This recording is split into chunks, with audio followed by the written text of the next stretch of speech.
জয় শ্রী রাধে কৃষ্ণ বন্ধুরা। হে কৃষ্ণ, যে ভক্তই আজ এই অমৃতবাণী শুনছেন তার জীবনে আপনার কৃপা সর্বদা বজায় থাকুক এবং তার সমস্ত কষ্ট দূর হোক। বন্ধুরা, এই অপূর্ব বাণী শোনার আগে আপনার ভাবনা ও ভক্তি প্রকাশ করে নিচে কমেন্টে রাধে রাধে অবশ্যই লিখুন। আপনার এই ভক্তি আমাদের এই যাত্রাকে আরও অপূর্ব করে তুলবে। এছাড়াও যদি আপনি আমাদের চ্যানেল কৃষ্ণের উপদেশে নতুন হন তবে এখনই সাবস্ক্রাইব করুন এবং বেল বাটনে ক্লিক করুন, যাতে আপনি আমাদের প্রতিটি নতুন ভক্তিমূলক যাত্রায় অংশ হতে পারেন। তাহলে চলুন আর দেরি না করে এই দিব্য যাত্রার দিকে এগিয়ে যাই। শ্রীকৃষ্ণ বলেছেন, জীবনে যদি আঘাত না পেতে হয় তবে একা বাঁচতে শেখো। মানুষ তখনই একা বাঁচতে শিখে যায় যখন সে বুঝতে পারে যে এখন আর কেউ তার সঙ্গ দেবে না। একা থাকা এবং একা কাঁদা অনেক সময় মানুষকে খুব শক্তিশালী করে তোলে। সম্ভব হলে একা থাকতে শিখে নাও। যার ওপর তুমি সবচেয়ে বেশি নির্ভর করবে সেই তোমাকে সবচেয়ে বেশি কষ্ট দেবে। একা চলতে শিখে নাও। এটা জরুরি নয় যে মানুষটি আজ তোমার সঙ্গে আছে সে কালও তোমার সঙ্গে থাকবে। একা থাকারও একটা আলাদা সুখ আছে, না কারো আসার আনন্দ, না কারো চলে যাওয়ার দুঃখ। হৃদয়ের সৎ মানুষেরা হয়তো জীবনে একা থেকে যায়, কিন্তু এমন মানুষদের সঙ্গ অবশ্যই ভগবান দেন।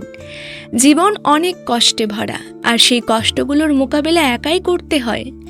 তোমার সমস্যা এই যে তুমি সেই মানুষদের জন্যই সমুদ্র পার করে ফেলো যারা তোমার জন্য একটা সেতুও পার করে না। অপমান করে শত্রু বানানোর চেয়ে ভালোবাসা দিয়ে বন্ধু বানানো ভালো। পাতা ঝরে না গেলে গাছে নতুন পাতা আসে কি করে? ঠিক তেমনই কষ্ট ও সংগ্রাম ছাড়া মানুষের ভালো দিনও আসে না। তোমার মতামত খুবই গুরুত্বপূর্ণ, নইলে তুমি চুপ থাকবে আর মানুষ তাদের মন মতো কাজ তোমাকে দিয়ে করাবে। মূর্খ মানুষ নিজের তো ক্ষতি করে, কিন্তু যে তার সাহায্য করে তারও ক্ষতি করে। বলা হয় ধর্ম টাকার চেয়ে বড়, কিন্তু মন্দিরে তাড়াতাড়ি দর্শন করতে হলে বেশি টাকা দিতে হয়। তুমি কি কখনো ভেবেছো যে সময়ের সঙ্গে সঙ্গে মানুষের জীবনযাত্রা তো বদলাচ্ছেই, সঙ্গে জীবনযাপনের ধরনও বদলে যাচ্ছে? আজ অনেক মানুষ আছেন যারা হয় কোনো বাধ্যবাধকতায়, চাকরি ইত্যাদি কারণে একা থাকেন। আবার কেউ কেউ এমনও আছেন যারা কোনো বাধ্যবাধকতা ছাড়াই নিজের ইচ্ছায় একা থাকতে পছন্দ করেন। নিজের কাজ সততার সঙ্গে একাই করে যান। যারা নিজের ইচ্ছায় একা থাকেন তাদের মধ্যে অনেক মৌলিক গুণ থাকে। এমন মানুষেরা জীবনে তাড়াতাড়ি অনেক কিছু অর্জন করে ফেলেন। আর অন্যদিকে এমন মানুষও আছেন যারা এক মুহূর্তের জন্য একা থাকতে পারে না। এমন মানুষদের একা হয়ে যাওয়া যেন অন্ধকার কারাগারে আজীবনের জন্য কোনো বন্দির পড়ে যাওয়ার মতো। তারপর এমন মানুষেরা এই দৌড়ঝাঁপের জীবনে জড়িয়ে পড়েন, কারণ তাদের থাকতে ভালো লাগে না, কারণ তাদের একা থাকতে ভালো লাগে না। নিজের জন্য সময় থাকে না, নিজের কাজের জন্য সময় থাকে না। তারপর এমন মানুষেরা ভেবে পস্তান, যদি এই দৌড়ঝাঁপের জীবন থেকে দূর থেকে নিজের জন্য সময় বের করতাম তাহলে আজ এমন দিন আসতো না। কিন্তু একা থাকা সত্যিই সবার জন্য সহজ কাজ নয়। আর একা থাকার মানে এটাও নয় যে আমরা আমাদের পরিবার, আত্মীয়, বন্ধুদের থেকে দূরে থাকব। একা থাকারও একটা শিল্প আছে, যা আমরা এই গল্পের মাধ্যমে বোঝার চেষ্টা করব। আমরা কিভাবে একান্তে থেকে আমাদের কাজ, সম্মান, প্রতিষ্ঠা এবং উজ্জ্বল ভবিষ্যৎকে এগিয়ে নিয়ে যেতে পারি। আমরা একা থাকার সেই 7টি অমূল্য গুণ সম্পর্কে জানব। তাই আপনি এই ভিডিওটি শেষ পর্যন্ত অবশ্যই দেখুন। একজন ব্যক্তি একজন গুরুর কাছে এসে বললেন, গুরুদেব, আমার দুঃখের কারণ কি? গুরু ছিলেন অত্যন্ত আত্মজ্ঞানী। গুরু বললেন, নিজেকে জিনিসের সঙ্গে আটকে ফেলা, জিনিস ধরে রাখা এবং সেই জিনিসের প্রতি আসক্ত হয়ে তাদের পেছনে ছোটা, এটাই তোমার দুঃখের কারণ। সেই ব্যক্তি গুরুর প্রতি কৃতজ্ঞতা জানিয়ে বললেন, গুরুদেব, আপনি তো আমার সমস্যার সমাধান করে দিয়েছেন। ব্যক্তি বললেন, আমি এতদিন ধরে আমার সমস্যার সমাধান চেয়েছিলাম। আপনাকে ধন্যবাদ গুরুদেব। এই বলে সেই ব্যক্তি সেখান থেকে চলে যেতে লাগলেন। গুরু বললেন, পুরো কথাটা তো শোনো। ব্যক্তি বললেন, না গুরুদেব, আপনার ইঙ্গিত পেয়ে গেছি, এটাই যথেষ্ট, আর বুদ্ধিমানের জন্য ইঙ্গিতই যথেষ্ট। 1 মাস পর সেই ব্যক্তি আবার গুরুর কাছে এলেন। এবার তার অবস্থা খুব খারাপ ছিল। তিনি খুব দুঃখী ছিলেন এবং সোজা গুরুর পায়ে পড়ে বললেন, গুরুদেব, আপনি যা বলেছিলেন আমি তাই করেছি, কিন্তু আমি সুখ পাইনি। আমি তো আরো দুঃখ পাচ্ছি। গুরু তাকে জিজ্ঞাসা করলেন, তুমি কি করেছ? ব্যক্তি বললেন, আমি আমার পরিবার, বন্ধু, আত্মীয়দের কাছ থেকে দুঃখ পাচ্ছিলাম, তাই আমি তাদের ছেড়ে চলে গেছি। 2-4 দিন তো আমার খুব ভালো লেগেছিল, কিন্তু ধীরে ধীরে আমার তাদের কথা মনে পড়তে লাগলো। আবার মা বাবা, স্ত্রী, সন্তানের কথা মনে পড়তে লাগলো। আত্মীয়, এমনকি আমার শত্রুদের কথাও মনে পড়তে লাগলো। তাদের কাছে থাকতে যতটা দুঃখ পাইনি, তার থেকে অনেক বেশি দুঃখ আমি তাদের থেকে দূরে থেকে পেয়েছি। তাই আজ আমি বাড়ি ফিরছিলাম এবং আপনার কাছে এসে পড়েছি। গুরুদেব, আপনি আমাকে এত ভুল পরামর্শ কেন দিলেন? গুরুদেব মুচকি হেসে বললেন, তুমি পরিবার ছেড়ে পালিয়েছ, বন্ধু, আত্মীয়, এমনকি শত্রুদের ছেড়ে পালিয়েছ, কিন্তু এটা তোমার ভুল ধারণা ছিল যে তুমি তাদের ছেড়ে পালিয়েছ। আসলে তুমি তাদের নিয়েই পালিয়েছ। ব্যক্তি বললেন, কিন্তু গুরুদেব, আমি তো কাউকে আমার সঙ্গে নিয়ে যাইনি। গুরু বললেন, যে জিনিসগুলো আমাদের দুঃখ দেয় তা কোথাও বাইরে থাকে না, এমনকি যে জিনিসগুলো আমাদের সুখ দেয় তাও বাইরে থাকে না। এই পরিবার, আত্মীয়, বন্ধু, শত্রু, এরা কোথায় থাকে? এরা সবাই আমাদের মনে থাকে। আর তুমি যখন পালিয়েছ তখন তুমি তোমার মন নিয়ে পালিয়েছ, আর তোমার মনে এরা সবাই তোমার সঙ্গে পালিয়েছে।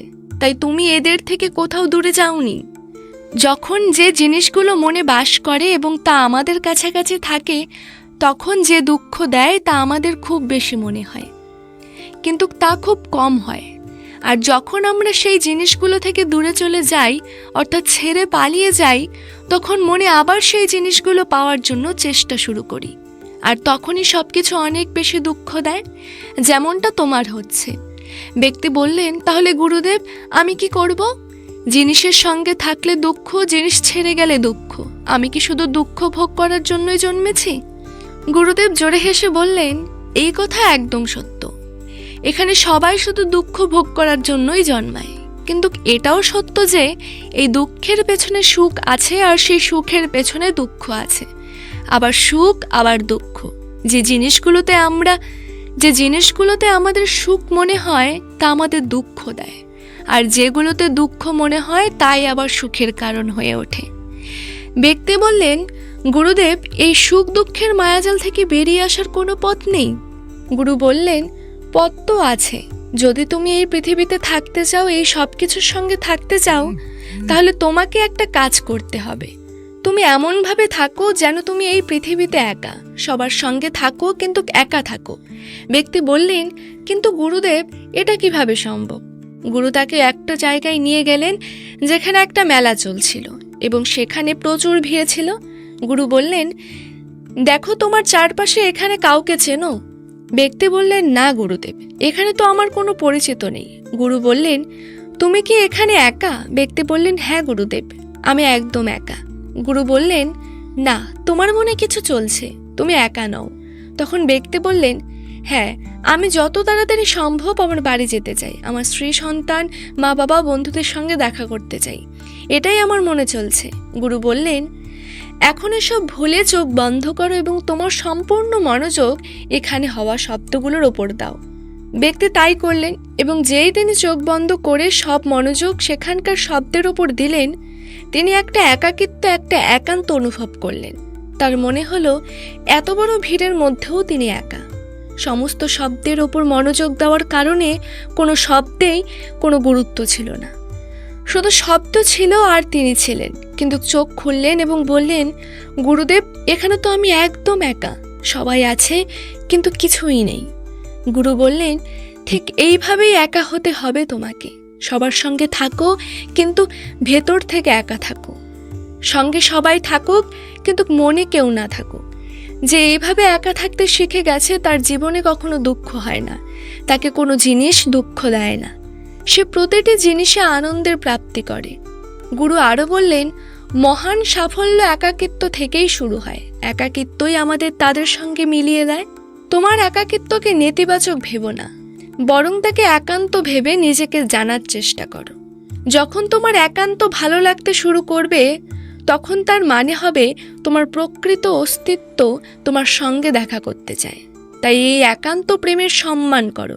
গুরু বললেন, আমি তোমাকে এমন 7টে গুণের কথা বলছি যা একা থাকা মানুষদের মধ্যে পাওয়া যায় এবং তারা অন্যদের থেকে আলাদা ও উন্নত করে। গুরু বলতে শুরু করলেন, প্রথম গুণ যা একান্তে থাকা মানুষদের মধ্যে পাওয়া যায় তা হলো এই মানুষেরা অন্যদের তুলনায় নিজেদের প্রতি বেশি সচেতন হয়। তারা নিজেদের স্বভাব ও আচরণ সম্পর্কে গভীরভাবে জানে। এটা এজন্য হয় কারণ আমরা যখন একা থাকি তখন নিজের সম্পর্কে ভাবার অনেক সময় পাই, যার ফলে আমরা নিজেদের আচরণ ভালোভাবে বুঝতে পারি। একান্তে থাকা মানুষেরা নিজেদের দুর্বলতা ও শান্তি ভালোভাবে জানতে পারে, যার ফলে তারা অন্যদের তুলনায় যে কোনো খারাপ পরিস্থিতির মোকাবিলা আরও ভালোভাবে করতে পারে। গুরু বললেন, একা থাকা মানুষদের দ্বিতীয় গুণ হলো এরা ইতিবাচক চিন্তার মানুষ হয়। যখন অনেক মানুষ আমাদের সঙ্গে থাকে তখন তুলনা, ঈর্ষা, অহংকার, লোভে খারাপ চিন্তা স্বাভাবিকভাবে মনে আসতে শুরু করে। আর তখন মানুষ এই চিন্তার বশে পড়ে ভুল কাজ করতে শুরু করে। যদিও এটা নয় যে একান্তে থাকা মানুষদের মনে এই চিন্তা আসে না, কিন্তু তারা যেহেতু একা থাকে তাই তুলনা, ঈর্ষা, অহংকারের মতো চিন্তা তাদের মনে অন্যদের তুলনায় একটু কম আসে। এছাড়াও একা থাকার কারণে তাদের নিজেদের সম্পর্কে ভাবার বেশি সময় মেলে, যার ফলে তারা নিজেদের নেতিবাচক চিন্তাগুলো চিহ্নিত করে তা কমাতে পারে। ফলে একান্তে থাকা মানুষেরা বেশি ইতিবাচক হয়। একা থাকা মানুষদের তৃতীয় বৈশিষ্ট্য হলো এরা বেশি শৃঙ্খলাবদ্ধ এবং আত্মনির্ভর হয়। কারণ একা থাকা মানুষদের বেশিরভাগ কাজ নিজেদেরই করতে হয়, তাই তারা অন্যদের তুলনায় বেশি আত্মনির্ভর হয়। এছাড়াও এই মানুষেরা অন্যের কাজ পছন্দ করে না, তারা নিজের কাজ নিজে করতেই ভরসা রাখেন। এছাড়াও তারা চেষ্টা করেন যাতে অন্যের কাছ থেকে যতটা সম্ভব কম সাহায্য নিতে হয়। যেহেতু এই মানুষেরা আত্মনির্ভর এবং নিজেদের কাজ সম্পর্কে স্পষ্ট থাকেন, তাই তারা শৃঙ্খলাবদ্ধ হয়। তারা নিজেদের সময়ের মূল্য দেন এবং অন্যের সময়ও নষ্ট করেন না। একা থাকার কারণে এই মানুষেরা একটা নির্দিষ্ট দৈনন্দিন রুটিন মেনে চলেন, যার ফলে তারা বেশি সংগঠিত হয় এবং এটাও তাদের শৃঙ্খলাবদ্ধ হওয়ার একটা কারণ। গুরু আরও বলেন, একা থাকা মানুষদের চতুর্থ বৈশিষ্ট্য হলো এরা যে কোনো জিনিস সম্পর্কে খুব গভীরভাবে চিন্তা করতে পারে, যে কোনো জিনিস সম্পর্কে খুব সূক্ষ্মভাবে জানে। এটা একা থাকা মানুষদের সবচেয়ে বড় বৈশিষ্ট্য। তাই যত লেখক, কবি এবং বড় বড় কাব্যের রচনা হয়েছে তাদের সবাই একান্তে থাকতে পছন্দ করতেন।